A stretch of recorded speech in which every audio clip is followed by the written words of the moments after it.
Our friends in a band called Northern Whale they're finishing up their album, so we've been patiently awaiting. They've been cooking on it. They've Not been only cooking the that music, for a long they're time. so picky. If you guys watch this, hurry up.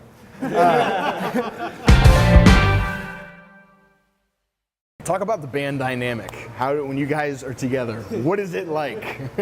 How do you guys play off each other? It helps that we were all friends before.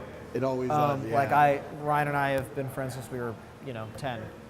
So that's been a long thing. I met Joey on a double date in high school, and we I don't even know if I know the story. I think we talk more than we talk did. to our girlfriends. We were both dating girls. We didn't go to the same high school. But we were both dating girls who were best friends, and they were like, well, let's go on a double date. So we did that. We were just talking about guitars and Pokemon. And Pokemon, we did, yes. We walked to Mill Creek Park, and I remember you and I were being like, dude, like chatting it up, and they were kind of off on the side. So that was when we met, and then we didn't see each other for years, and then showed up to a colorblind show. That, and I saw you at Kent. Oh yeah, you're right. Yeah. So I saw him when I went to Kent randomly, and that was cool. And then I met him through another one of our friends. And we hung out for about a year, I think, before. Yeah, and we played shows, as individual bands. Yeah.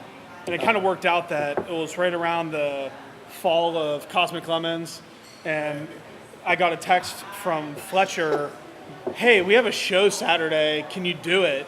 And luckily I did that with 2 days until tomorrow and Cosmic Lemons, where I had like a week to learn material and then got thrown into it. So I felt comfortable, and I have my own little cheat sheet method. But so, we went from just hanging out as buds to, all right, we're in a band in 5 days and playing our first show together. So and my big thing, and I know he and I have talked about this a million times when we've been trying to get new members or figure out who we're going to play with.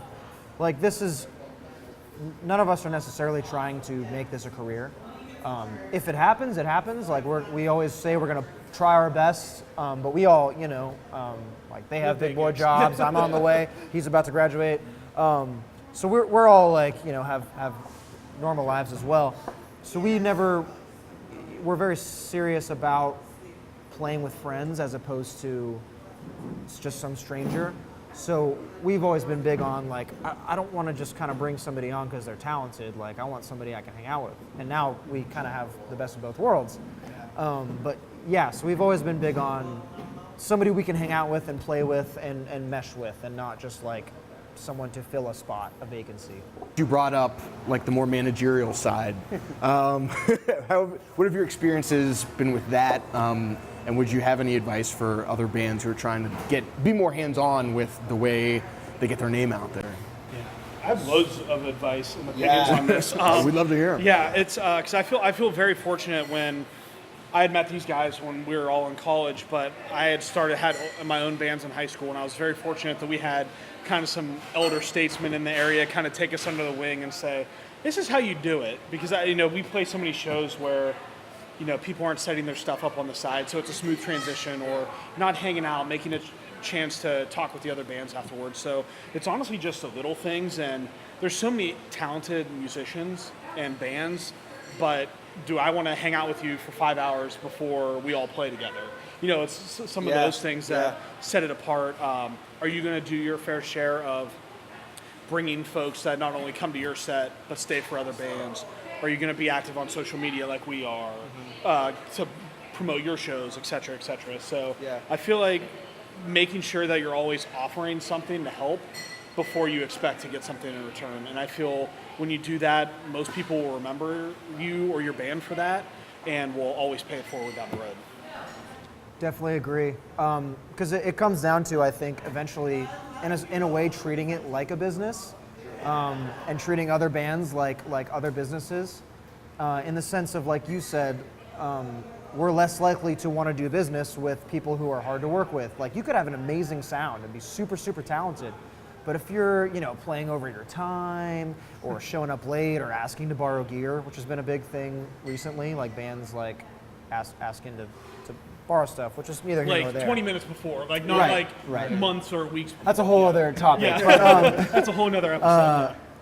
But yeah, like people we like to hang out with and spend time with, like you said, and we with this band specifically, I've tried to be better about hanging out after and talking to other people, talking to random strangers at the show, Because at the end of the day, if people, I mean, you're a local band, even if your music is amazing, if people don't like you, people aren't going to come pay $10 to see you. Even your friends, you know?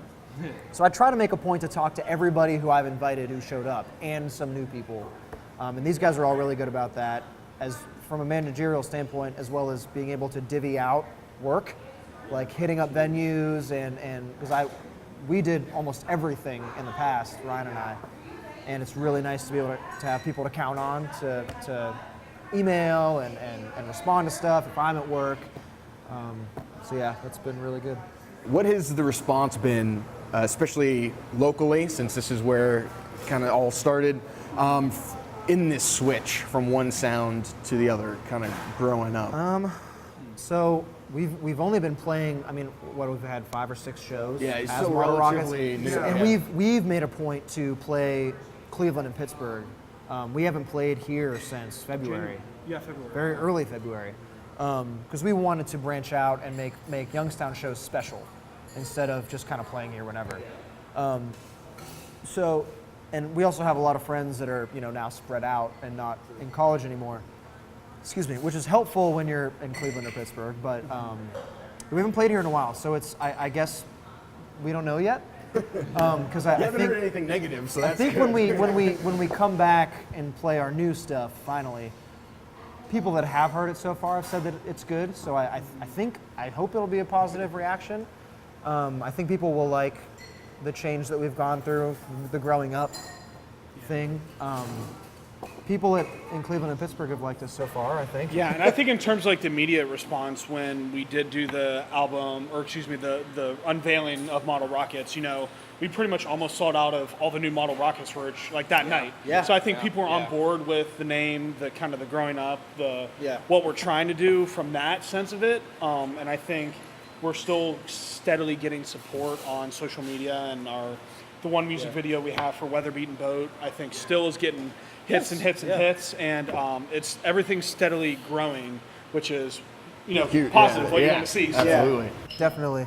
Yeah, I mean, because I sometimes will compare to colorblind stuff and be like, man, like this doesn't have as many listens or views as that, but that took much longer to grow, and some people still don't even know that we've changed. Some of my friends will be like, oh, new band name, so it's easy to forget that like we're still relatively new. growing and relatively new, as a new band.